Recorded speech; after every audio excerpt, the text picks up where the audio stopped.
on and make a joyful noise unto the Lord, all ye land. Serve the Lord with gladness. Come into his presence with singing. Know ye that the Lord, he is God. It is he that hath made us, and not we ourselves.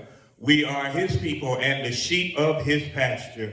Come on and enter into his gates with thanksgiving and into his courts with praise. Be thankful unto him and bless his holy name, for the Lord is good. Come on, somebody, get with me. The Lord is good.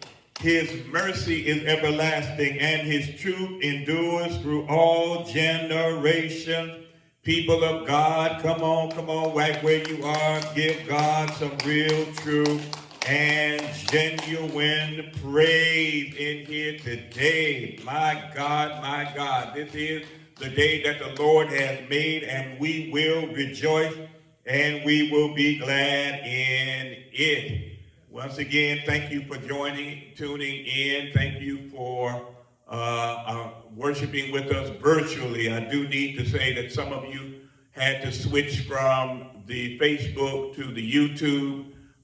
Something is wrong with the Facebook stream this morning. It will not stream live, but we hope to be able to post on the Facebook the recording of this service this morning so that you can view it. But I am sorry, I don't know what's going on with Facebook, but the live stream is gone haywire this morning. But there is a word from the Lord, and that word from the Lord comes from the Old Testament book of Daniel. Daniel, the third chapter. Daniel, the third chapter. I encourage you to read the first 3 chapters of Daniel in your quiet moments, that you might get the full context out of which we are attempting to preach. But because of the length of the text and the limitations on our time, just want to lift up that 16th through the 18th verses of Daniel, the third chapter. And I'm going to be reading from the Message translation of the Old Testament. And it reads, Shadrach, Meshach, and Abednego answered King Nebuchadnezzar, your threat means nothing to us. If you throw us in the fire, the God we serve can rescue us. The God we serve is able to rescue us from your roaring furnace and anything else you might cook up. O king, but even if he doesn't, it wouldn't make a bit of difference. O king, we still will not serve your gods or worship the statue that you have set up. Let me read that again. Your threat means nothing to us.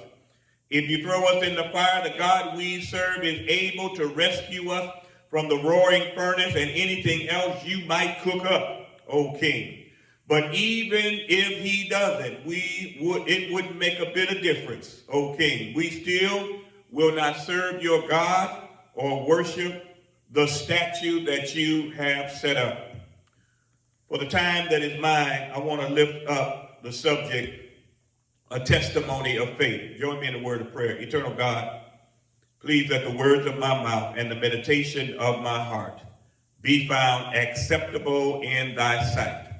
O Lord, my strength and my most blessed Redeemer. Amen. A testimony of faith. A testimony of faith.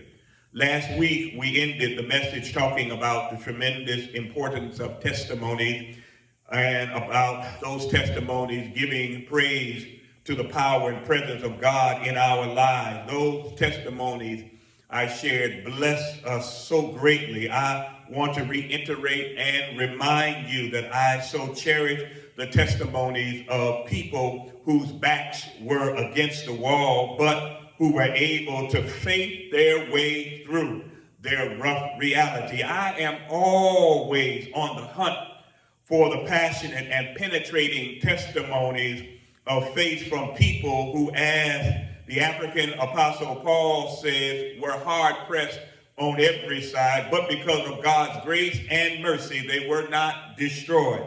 I need to hear and to celebrate the testimony of others who held on in their faith when they could have given up and given out, that will remind me that if God is blessing my neighbor, that just simply means that God is in the neighborhood. I so cherish the testimonies of faith from people who found out that there is nothing too hard for the Lord. I am just humbled and given so much hope by the testimonies of those who share that they have been through the trials, the tribulations, and the troubles of life and have come through because of their faith in God. It lifts hope. Hope dealer is what I am. It lifts hope, y'all. The reason the testimonies of faith are so essential is that they remind me that it is no secret what God can do. What God has done for others, God will do for you. And I want to pick up that thread of telling your testimony by lifting up a biblical testimony that has touched the hearts of so many and has put steel in the backs, enabling them to stand up to whatever they have had to face in life. The book of Daniel, and in particular for today, the testimony of these 3 Hebrew exiles is a powerful biblical testimony of how they had to face their way through a troubling time and the treacherous tirade by a terrible tyrant. This towering biblical testimony of how every now and then, when we hold fast to our faith in frustrating times, God can so orchestrate things behind the scenes so that no weapon that is formed against us will be able to prosper. This biblical testimony blesses my soul because it reminds me that we serve a God who can still take a crooked stick and hit a straight lick. This testimony of these exiles facing certain death in a fiery furnace has become a timeless testimony of faith in a God who can still turn what others meant for evil around into good. This treasured and tremendous biblical testimony in a testament is a testimony of faith, as the song said. It's a faith that can reach the unreachable, faith to fight the unbeatable, faith to remove the unmovable, faith that stands the invincible, and faith that can conquer anything. In fact, this book of Daniel so inspired our forebearers, our ancestors, to faith their way through the blazing furnace of chattel slavery in this country that it was the subject of one of their most beautiful spirituals ever sung by subjugated people who were striving for their freedom. That spiritual said, "Didn't my Lord deliver Daniel? Then why not every man?" So can I give you the context of this testimony so that you don't miss the content of the testimony? Remember now that Daniel and the 3 Hebrew homeboys, Shadrach, Meshach, and Abednego, you know their names, were exiles in Babylon. They were stolen from their homeland and forced to live in a strange land among strange people who had strange ways, just like we were.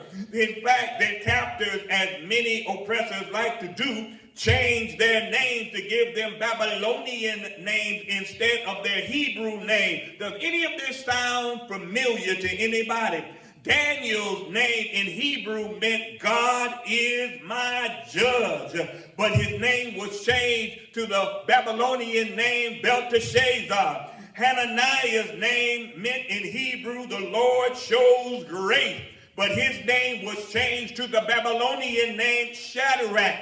Mishael's name meant in Hebrew, who is what God is, and his name was changed to the Babylonian name Meshach. And Azariah's name in Hebrew meant the Lord helped, but his name was changed to the Hebrew name Abednego. Their oppressors thought that if they changed their names from their Hebrew origin to the Babylonian slave names of the oppressor, that it would change the way they thought about themselves, that they thought it would change their values. They thought it would change the way they acted. They thought that if they changed their names to slave names, that they would start wanting to be like their oppressors, that they would start wanting to wear the clothes of their oppressors, eat the food of their oppressors, live in the same neighborhoods with their oppressors, strive for the same goals as their oppressors, oppressors and serve the same God of their oppressors. Daniel and these three Hebrew exiles demonstrate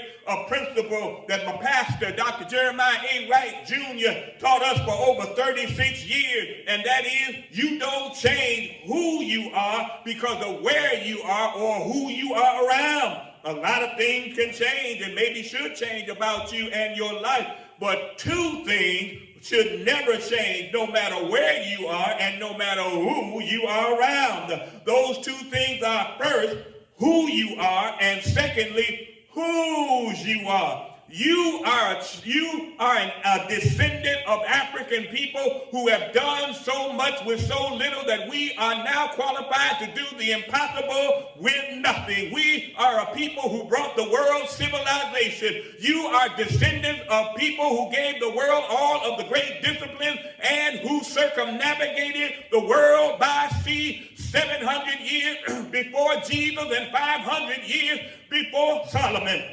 That's who you are. Don't you ever change who you are, and don't you ever forget whose you are. You are a child of the God who spoke in the beginning, and everything that was not became what is. That God spoke and sprinkled the heavens with the stars. That God spoke and put the green in the grass. That God spoke and put the zigzag in the lightning. That God spoke and put the roar in the ocean. That God spoke and put the hum in the bee and the moo in the cow. That God spoke and you became a living soul. Don't you ever forget who you are and whose you are. Don't you ever change that, y'all. They changed, the Babylonian oppressors changed the name of the exiles, Daniel and his three Hebrew homies, but they did not change their identity, who they were, and they refused, the Hebrew exiles, to change their allegiance to the God of eternal glory, whose they were. Because of that, we are given a powerful testimony of faith today. So chapter 3 opens up with the narrator telling us that King Nebuchadnezzar had a statue of gold over 90 feet high, fashioned and erected onto the plains of Dura in the province of Babylon. We are then informed that Nebuchadnezzar commanded all of the officials, shot callers, big ballers, number one stunners, and high-profile privileged folk to come to the dedication of his statue. And when they heard the hype man clear his throat and signal the house band to strike the first note, hail to the sea. Oh, I'm sorry, wrong tyrant. That all the people were to immediately bow down and worship the statue of gold that Nebuchadnezzar had set up. Nebuchadnezzar had a case of what I call hyperbolic hubris, y'all. That just means he was narcissistic and arrogant, and because of that, he has an obsessive need to be worshiped, to be applauded, to always brag about the numbers of people that were at his inauguration, even though he had to lie about those inflated numbers, always talking about how well he is liked when most of the country hates his guts. I'm talking about Nebuchadnezzar, y'all. Does any of this sound familiar? And the narrator continues to inform us that the hype man did clear his throat, and the house band did strike up the note, and all the people bowed down and worshiped the statue of gold that Nebuchadnezzar had set up. All, at least, until we get to verse 8, where the narrator slips in this little note.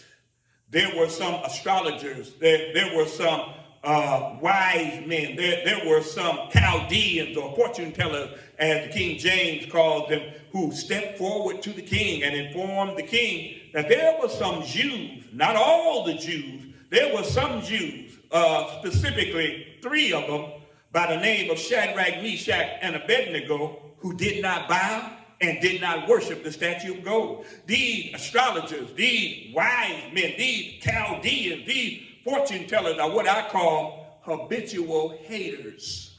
You ever had any haters? The haters do what haters do. We get upset because haters do what haters do, but that's what haters' job is, to punch in every day and be habitual haters on anybody and anything to try to make themselves feel better. The reason I call them habitual haters is that they were ungrateful and greedy. They had forgotten, y'all, that it was because of Daniel and the Hebrew exiles and the 3 Hebrew exiles that King Nebuchadnezzar had not killed all of them all. Remember, back in chapter 2, go back and read it when you get a chance. Nebuchadnezzar had a dream. So he went to the astrologers. He went to the wise men. He went to these Chaldeans to interpret his dream. But he had a little piece in there that tripped him up. He said, first of all, you got to tell me what it is I dreamed. Then you can interpret my dream. And in making them tell him what he dreamed before they interpreted the dream, the astrologers, the wise men, the Chaldeans, the fortune tellers responded to the king. Now, please tell us what you dreamed so that we can then interpret it. The king said, nope. If you really are gifted as you say you are, you can tell me what I dreamed and then give me the interpretation of it. Then they responded to the king, well, this is impossible, king, for anyone to tell the king what he dreamed. And the king then responded to them, this is what I'm going to do. I'm sending out a new decree. And I'm sending out a decree that says, I want all of the magicians, all of the astrologers, all of the wise men, all of you fortune tellers, I want you struck down and killed immediately because you could not tell me what I dreamed so you could interpret my dream. Word got to Daniel, and Daniel stepped up to, first of all, to his 3 Hebrew homies. He said, Shadrach, Meshach, and Abednego, I need y'all to go down in prayer and plead with God that God might give a revelation to the king so that lives may be spared. This is what Daniel and the 3 Hebrew boys did. And then Daniel went to see the king. And he told the king, listen, king, no wise man, no magician, no astrologer, no Chaldean, nobody can do what you are asking. But there is a God who reveals all mysteries. Anybody know that but God clause right there? Anybody ever experienced that but clause, God, that right there, that is always inserted when we can't go no further, when things are beyond our control and out of our hands, and we are scratching our heads and wondering what we gonna do? Or anybody ever had that but God moment? What we can't do, God can do. And Daniel said, God has given me the revelation of what you dreamed and the interpretation of your dream. They actually, these astrologers, these wise men, these fortune tellers, these magicians, they actually owed their lives to Daniel and the 3 Hebrew boys, but instead they chose bigotry and bias over the blessings. The 3 Hebrews were Hebrews and they were Babylonians, and they didn't think the Hebrews should be in the same high position as the Babylonians. They chose position and privilege over purpose. They were coveting a higher position, so they felt they could get to the position if they put some other people down. And they craved the attention and approval of a tyrant over the acknowledgement of a truth that the king was crazy, y'all. Have you ever known anybody, Republican Senate, or do you ever known anybody evangelical? Do you ever known anybody that will crave the attention and approval of a tyrant instead of acknowledging the truth that that tyrant is crazy, is a liar, the truth ain't in him? Well, that's what they did right here. They chose all of these things over the fact that they owed their lives to Shadrach, Meshach, and Abednego. And so Shadrach, Meshach, and Abednego, y'all know the story. They were brought before the king where he threatened them that if they refused to bow and worship his image of gold, they would be thrown into a blazing furnace. And here's what the king said to show you how crazy and how out of touch he is. He said, if I throw you in that furnace, what God will be able to rescue you from my hand? The reason he wanted to be worshiped, the reason his hubris was hyperbolic is because he actually thought he was either equal to God or more powerful than God. And he said, if I throw you in the furnace, what God will be able to rescue you from my hand? Tyrants have an exaggerated sense of themselves.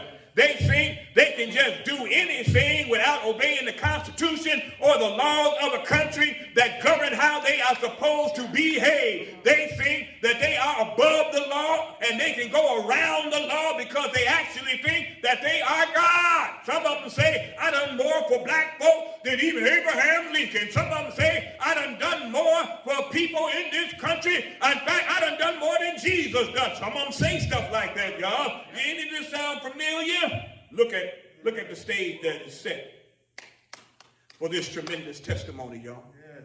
These Hebrew exiles were faced with the hubris of a king threatening to unleash the fires of hell on them. They were faced with the hateration of ungrateful and greedy associates that put them in harm's way in the first place. And they were faced with the certainty that if they were thrown into that blazing fiery furnace, they would be incinerated in seconds. Look how these brothers faced their way through, and see how that set the stage for God to show up and show out. Now, please understand that it had to come up in their mind that all we got to do is just bow this time, and who else will know? We ain't in Jerusalem. We ain't around the temple. We ain't around the people of faith. Who will know? All we got to do is bow to save our skin. It'll be all right. Nobody will know. Surely it crossed their mind that it probably would be better if we saved our skin. After all, if we bow and worship, we don't really mean it. We still love God. It'll be okay. Some of you all would have thought that too. All of us would have thought. It had to cross their mind. And secondly, y'all, I need to tell you that faith is not the absence of fear. No, faith is having fear but going forward faithfully anyway. Faith is not the absence of fear. We gonna have fear. We're gonna have anxiety. We're going to have doubts. We're going to have worry. Don't you beat people up or beat yourself up because you get anxiety and stress and you get worry and doubt when your back is up against the wall. Don't you beat yourself up or beat other people up. Faith is not the absence of fear. Faith is going forward even though you are afraid. I never will forget the book, Mandela's Way, because the author of the book had been with Mandela in one of these trying situations where his life was in jeopardy if he spoke up to these Dutch South Afrikaners who hated black people. But Mandela stood up and stood strong and spoke truth to power. And afterwards, the reporter said, Mandela, how is it that you have absolutely no fear in the face of such terrible circumstances? He said, I'm a white man and I was afraid for my life when you spoke up. How is it that you have absolutely no fear in those situations? And Mandela looked at him and said, I had a whole lot of fear. I was terrified, he said. But I knew what I had to do. And I knew who I was standing for. And I knew what my purpose was. And so I put my fears down and proceeded in faith anyway. Faith is not the absence of fear. Faith is doing what you're supposed to do for God, even though you are afraid. Do you remember Jesus in the Garden of Gethsemane? Jesus prayed until sweat like drops of blood fell down upon his face. And Jesus told God, I know there's another way that you can do this. I know you got another option in this situation. Would you please find another way to do it? Take this cup from me. And then he ended up, after he struggled in his faith, struggled with his fear, struggled with his anxiety, struggled because nobody wants to experience pain. Nobody wants to go through heartache. Nobody wants to go through hardship. Nobody wants to go through depression. Nobody wants to deal with those things. But Jesus then wrestled his fears down and said, nevertheless, not my will, but thy will be done. Faith is not the absence of fear, y'all, or anxiety, but faith is going forward despite the fear, despite the anxiety, despite the worry, and despite the doubt. The book shows that they spoke together as one when they responded to the king. That's those verses 16 to 18 that I read earlier. They said, King Nebuchadnezzar, I like the way the Message translation puts it. King Nebuchadnezzar, your threat means nothing to us. If you throw us in the fire, the God we serve is able to rescue us. Stop right there. They said, if you throw us in the fire, the God we serve is able to rescue us. You know, that was in direct contradiction of what King Nebuchadnezzar had said. He said, if I throw you in the fire, what God is able to rescue you from my hand? And they responded, they wanted you to be clear. Okay, please understand this one thing. In other words, as my little brother would say, trust and believe today that we serve a God who's able to deliver us from your hand. Do you believe that God is able? Do you believe that the God we serve is able? Do you believe that God is able to expel Rona from this earth? Do you believe that God is able to evict Trump from the Oval Office? Then vote, y'all. Do you believe that God is able to end racism in this nation and in this world?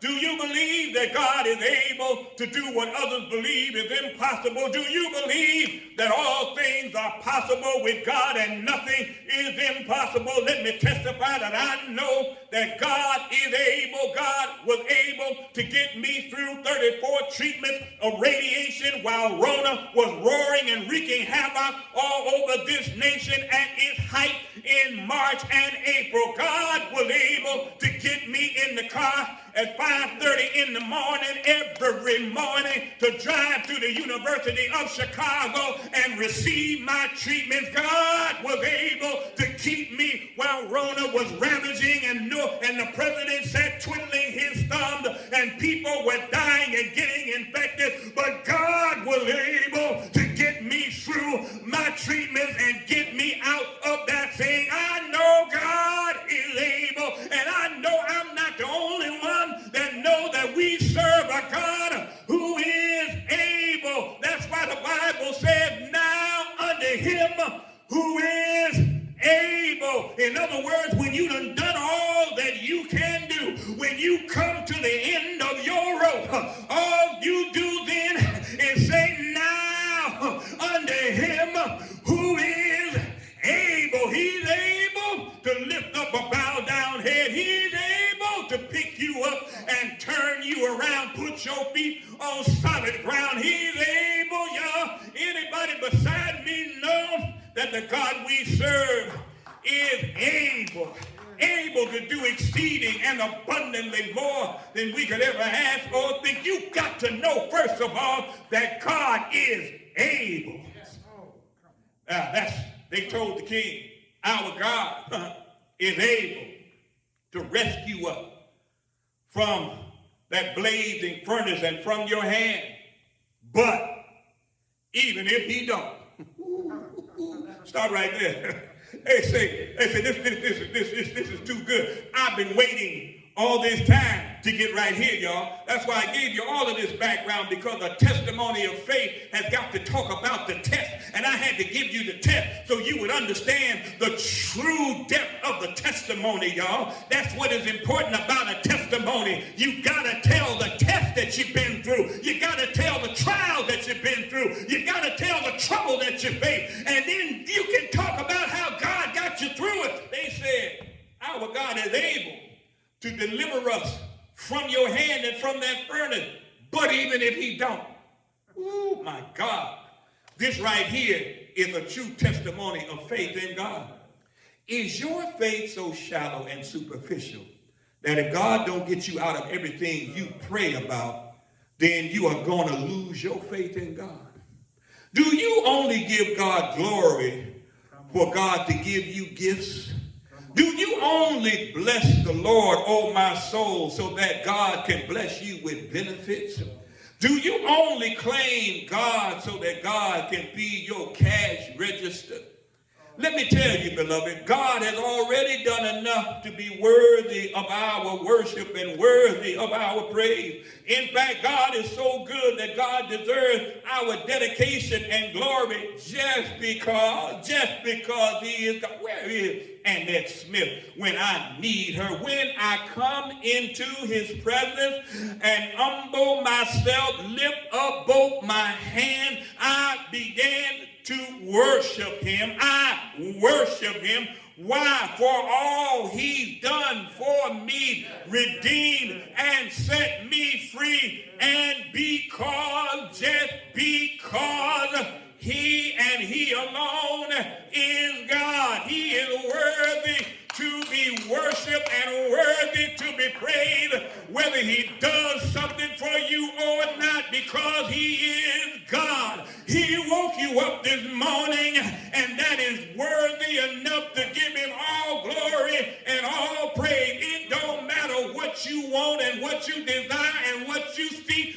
If God don't wake you up this morning, it don't matter, because God got to wake you up for you to have another chance, another opportunity, and another swing at life. Oh, he is worthy. He's worthy of the praise. He's worthy of the glory. And he's worthy of the honor just because he is God, y'all. They express what I call and even if he don't kind of faith. You write that down and tweet it. They express and even if he don't kind of faith. They told the king, even if he don't rescue us, O king, we still will not serve your gods or worship that ratty gold image you set up. And that's another powerful point that my pastor, Dr. Jeremiah Wright Jr., taught us for 36 years. And that that point is that the God of the oppressor and the God of the oppressed are not the same God.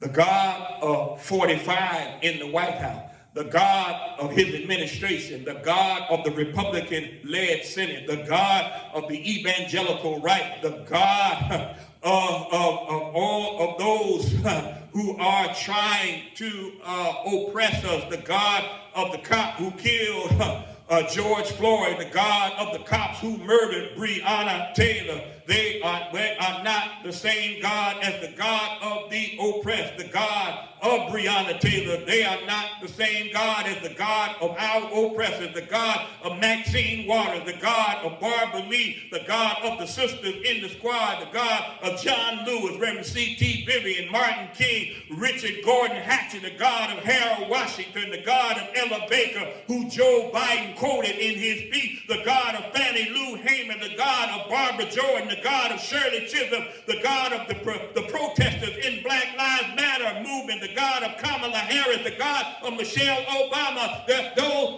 God of the oppressed are not the same God as the God of the oppressors. We don't serve the same God. You got to understand that. You trying to wonder why they are still supporting 45 and those evangelical so-called Christians. It's because we ain't got the same God. They may say the name, but they don't believe in the name. So you got to understand that the God of the oppressed and the God of the oppressor ain't the same God. And that got the king hopping mad. When they responded, they got him hopping mad. You know, whenever you defy Nebuchadnezzar 45, he resorts to getting nasty, cruel, and callous with you. So the book said, and he heated up the furnace 7 times hot. 7 is the perfect number, y'all. It means that the oven, the furnace couldn't get any hotter than it was. And then he had the boys bound and thrown in that furnace. Oh, but let me tell you this. Every now and then, when you are persuaded to faith your way through, whatever it is, be it a fiery furnace situation, or be it haters that are hating on you, it sets the stage for God to step in, show up, and show out. I can only say it like my pastor, Dr. Wright, put it about this text. When the king Nebuchadnezzar had them bound and thrown into that furnace, King Nebuchadnezzar sat down on his throne satisfied.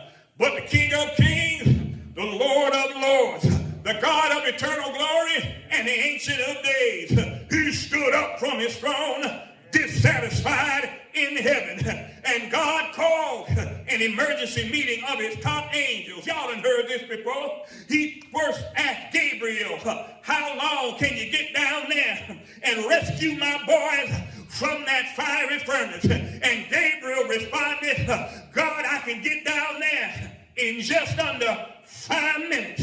And God looked at Gabriel and said, that ain't fast enough. And then he looked at Michael, the chief angel. He said, Michael, how soon can you get down there and rescue my boys from that fiery furnace?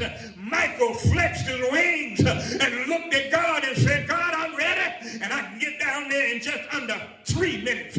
God looked at Michael and said, that ain't fast enough. Then God turned to the fastest angel in heaven, Raphael. He said, Raphael, you got the fastest wings in heaven. How soon can you get down there and rescue my boys in that furnace?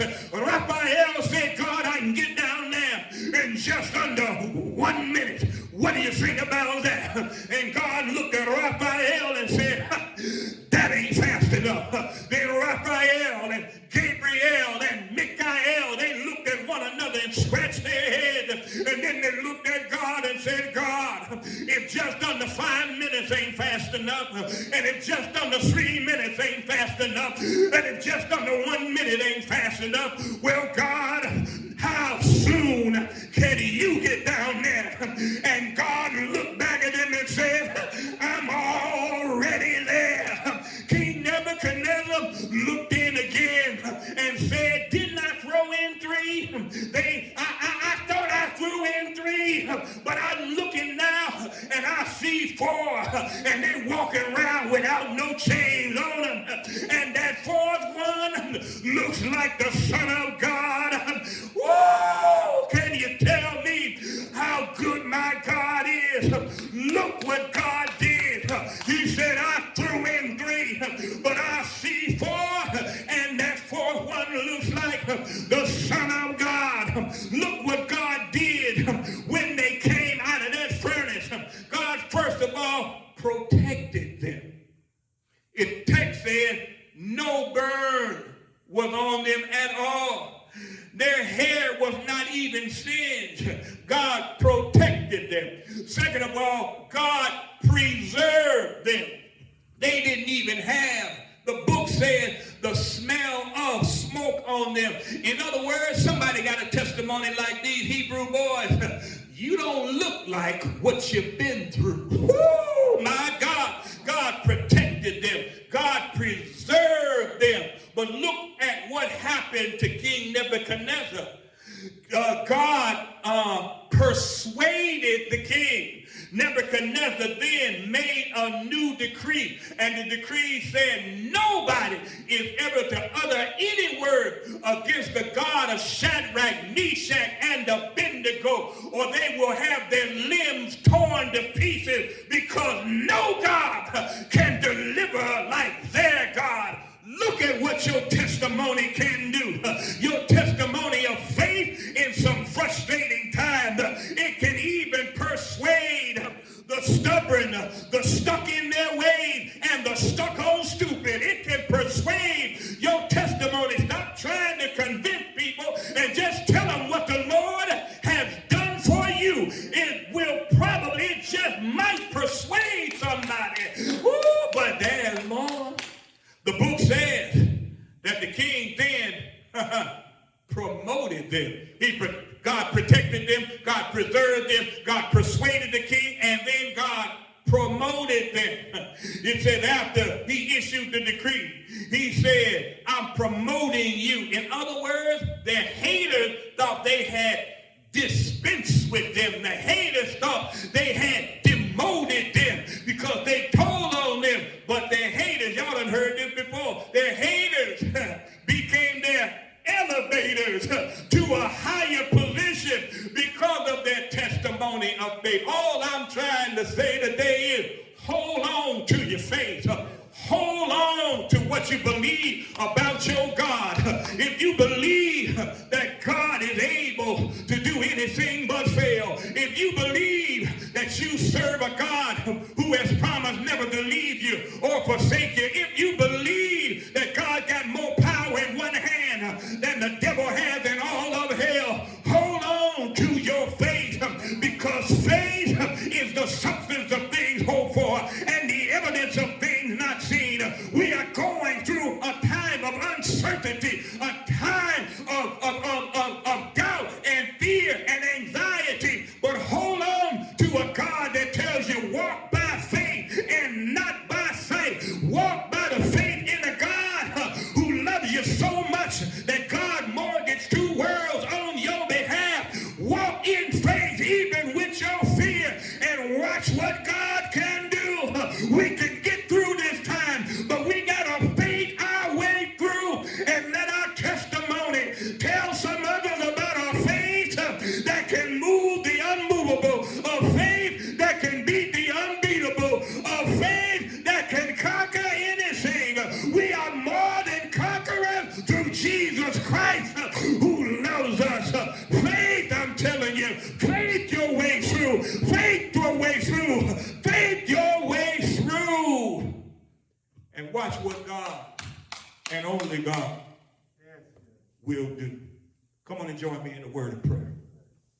Eternal God, thank you for this day. Thank you for this moment. Thank you for the testimony of Daniel and the Hebrew exiles.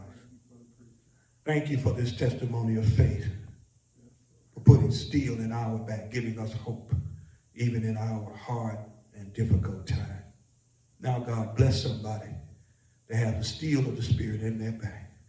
Bless somebody to hold their heads up. Bless somebody, oh God, to press toward the mark of the high calling in Jesus Christ.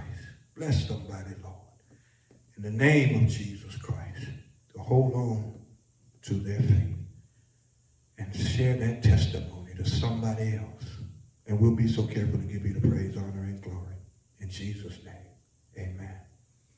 I do want to say that there may be somebody who's watching who has not publicly accepted Jesus as Lord of your life. This is a good time to do that if you've been touched.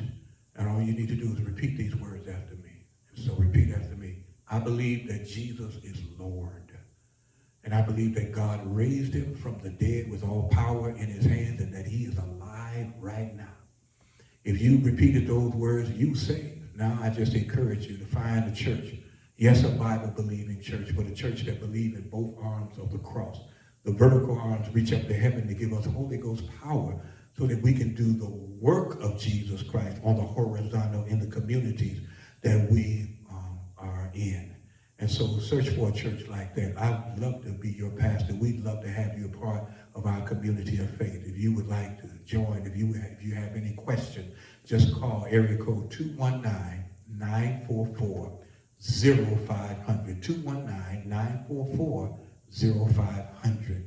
And then we can begin this relationship. God bless you and God keep you. I do want to mention that I really thank Reverend Attorney Timothy Wright for assisting this morning. Many of you don't know that in last week's Democratic Convention, he was a delegate for Joe Biden. So we've got representation all across the globe and in all areas, y'all. So next time you get an opportunity, shoot him a text, shoot him an email, give him a phone call and say, man, keep on doing the doggone thing because you're doing it in a way that is awesome. So thank God for our brother, Reverend Attorney Timothy Wright, y'all.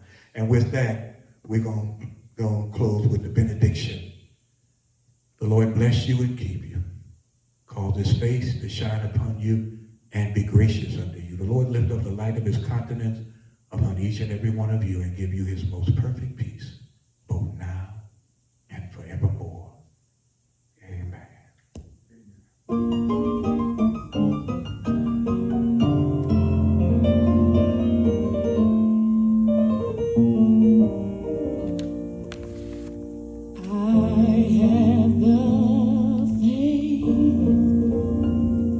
That sees the invisible, expects the incredible, receives the impossible, faith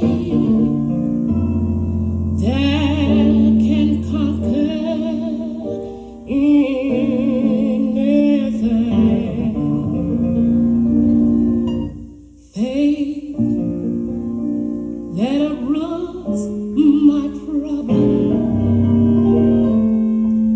Faith to know God can solve them. Faith to vision my freedom. I have faith that can conquer anything.